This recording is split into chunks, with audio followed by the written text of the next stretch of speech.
excited, enthusiastic, and very keen to make a career in marketing, but you have no clue how to get started, what are the secret hacks, what are the skills needed? Then look no further. Hi, my name is Shatakshi. Whenever I am on a chai break, I make these really cool free educational content on my channel. If you're new here, then I'm someone who spent a decade working in management consulting, public policy, and of course in startups as well. So feel free to hit on the subscribe and the notification button so that you get notified whenever weekly I'm making out these really cool content to advance your career and of course your salaries as well.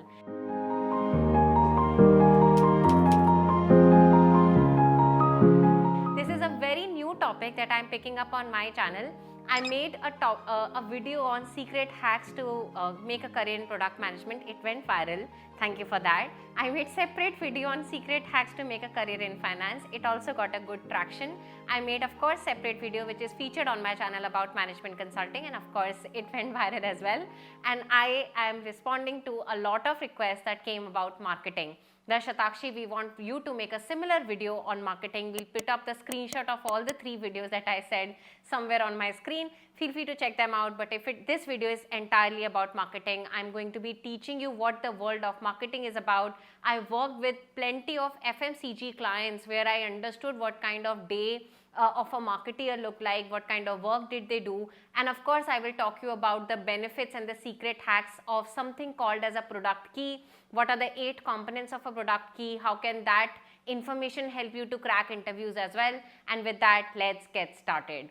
So I have an interesting question for all of you as I start this video, which is about when you think of a party. Let's say we imagine that there is a party going on and Coca-Cola, Pepsi, and let's say Apple as well, they come to a party. Imagine those brands being people with flesh and blood. What kind of work can you imagine them doing? What kind of talk can you imagine them doing? What kind of attire can you imagine them wearing? When you imagine brands as people and you can imagine their attire, their talking style, their work, that is what brand identity is. And as marketeers, when you define that brand identity, what kind of brand identity components do you look into? And most importantly, marketeers are very much involved in driving sales. That's their yardstick of success, from user acquisition, new user acquisition, to retention of that user as well. And I am going to be dividing this video into 2 parts. First and foremost, I'll help you understand or give a very brief glimpse into what your role as a marketeer will look like, even as a pre-MBA and a post-MBA. And of course, the role will become a little bit more sophisticated if you are a post-MBA. And what are the secret hacks of a brand identity, a thing that you solve in a regular day-to-day job as a marketeer and is very commonly asked in marketing interviews as well. I am going to be of course peeping into my notes as I have taken detailed notes for all of you in the term of listicles. So the 5 key things that I wanted to talk to you about was, number 1 is brand identity.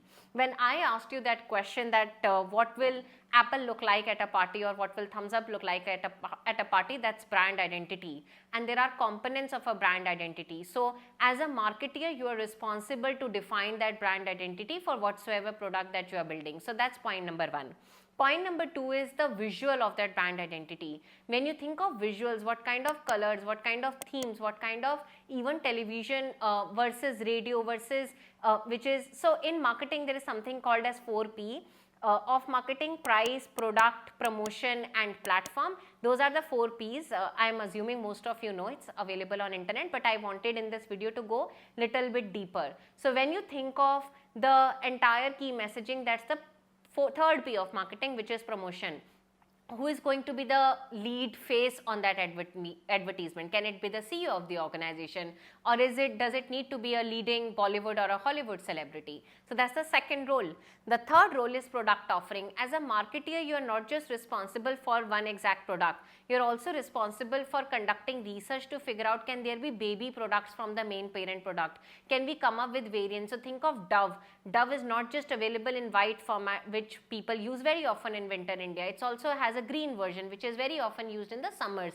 So those are the product offerings and the product variants, and marketeers are largely responsible to come up with research, and based on that research, they actually propose new product variants.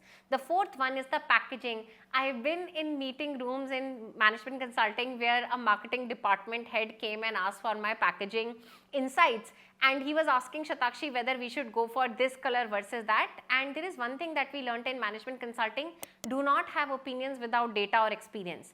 And I politely said that we have not researched on this till now, so I will pass the ball back in your court. There was some another project that we were working upon, but as a marketeer also, when you package the product, remember actually when you go to shopping malls, or even if you are a mom and pop store, when you have decision fatigue and you are trying to buy something, most of the times you do not even get to see the product. It's the packaging, what is written outside, what is the font style, what's the font color, what's the font size, what comes above, does the picture come above or does the text come above, so on and so forth. So packaging is also very important component of your day-to-day problem solving that you do.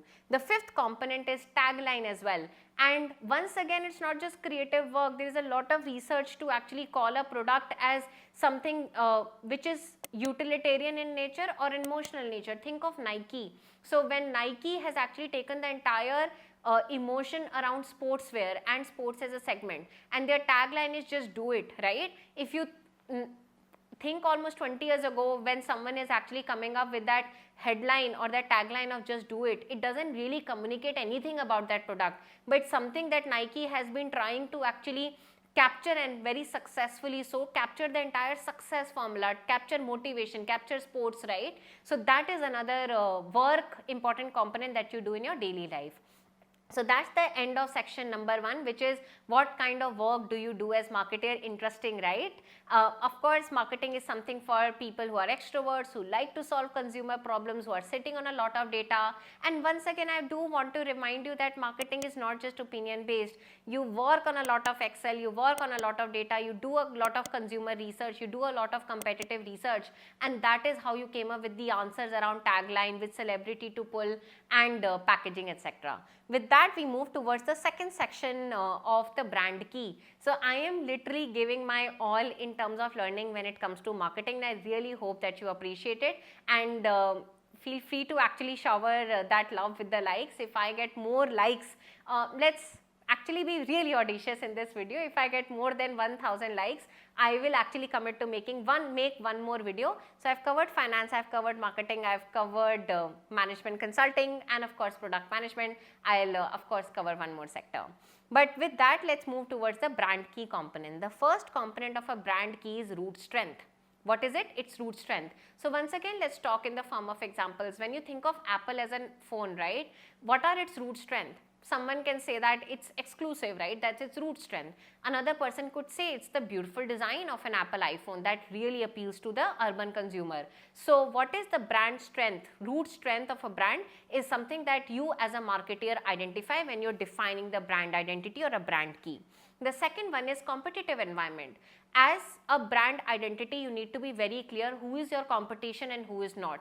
What kind of boundary condition or boundary you are drawing when you call someone as a competition or not. So once again, think of Coca-Cola. Is thinking of Starbucks as a competition, right? Yes or no? And of course, as a team together, you come up to define whether for Coke as a brand, right? We are not talking about Hindustan Unilever versus P&G. We're talking of Coke as a product. Is Starbucks a competition or not? So defining that competitive boundary, it becomes your second important task when you're defining the brand key. The third one is target audience, which is so important. In fact, your entire story as a marketer starts with who's your target consumer. Is it an urban consumer or is it a rural consumer? Are you thinking of mass products, something like IKEA, or are you thinking of, or are you building for something like Vistara, which is a premium target consumer, right? So defining the target consumer, defining who is he or she looking like, what are their likes versus dislikes, is the third most important component when you're defining a brand key, which, just to remind you, is asked very often in an interview for marketing roles, and even in your day-to-day job. That's what you solve for. The fourth one is insight. As a marketer, you are trying to find data that can give you millions of dollars from a product. So think of TikTok, right? What is one key insight that TikTok came up with that none other social media platform had? Which was that humans like to swipe up. that humans like to swipe up, and it's a loop. Suddenly, when TikTok found that insight, they built an entire product around that. And similarly, if you think of another product, such as in deodorant industry, when you think of fog, right? Fog came up with an insight that people in the lower middle class or in the rural consumer segment, they did not necessarily preferred fragrance over volume. They preferred volume over fragrance. So fog came up with that entire product, that this product will not just have gas, will actually have liquid detergent, not detergent, liquid deodorant more than what is available in the competitive segment. So insight, finding that insight, in fact there are billions and millions of dollars that are spent to find new consumer insight, because human beings' behavior is continuously changing both in rural segment and in urban segment. The fifth one is benefits, which is functional, which is emotional, and which could be sensory overall as well. I worked on a client, with a client on a product whereby the consumer was lapsing out because he or she didn't really like the sensory benefits of it. How was the product smelling, etc. So we eventually decided to change the sensory look and feel of that product. So once again, when you go to an IKEA store, what are the emotional values you have? What are the functional values you have? So for example, at Global Governance Initiative, we actually found an insight that people are fed up of a dog-eat-dog world that's going on in India because of the massive population. Our emotional value is that we create a very safe environment for people, and it's actually not competitive, it is collaborative in nature, and people have fallen in love with that value, insight, and the benefits coming out of that product. So that's the fifth segment of a good brand key. The seventh one is reasons to believe. Think of toothpaste, right? Suddenly there was this entire argument, does your toothpaste have namak or salt, right? And the entire argument was that if your toothpaste has salt, then perhaps it could make your teeth whiter, or it could make your teeth stronger than the other competitive segments, right? So what is the reason for a consumer to believe is another important segment of a brand key. We come towards the last section of this subsection, which is the 8th point of a brand key, which is discriminator. How do you really stand out against your competition? Now that you know the unique value proposition, unique target audience, now that you know the root strength, you know the competitive environment, so on and so forth, how are you different than your competition? Mind you, the root strength, which was the first brand key, is different than this one, which is the competitive brand key. In the world of marketing, there is something called as point of parity and point of disparity. Point of parity is if your competition, all of them are giving one value, then you have to make sure that you also give that one value. Think of in the world of camera, right? If everyone is giving hypothetically 4 megapixel camera, then you have no choice but to give 4 megapixel camera as well, otherwise nobody is going to buy you. But from the point of view of discriminator, perhaps your phone doesn't freeze in winters like iPhones many a times has actually, this has happened with me in Boston. So you need to have a very strong discriminator.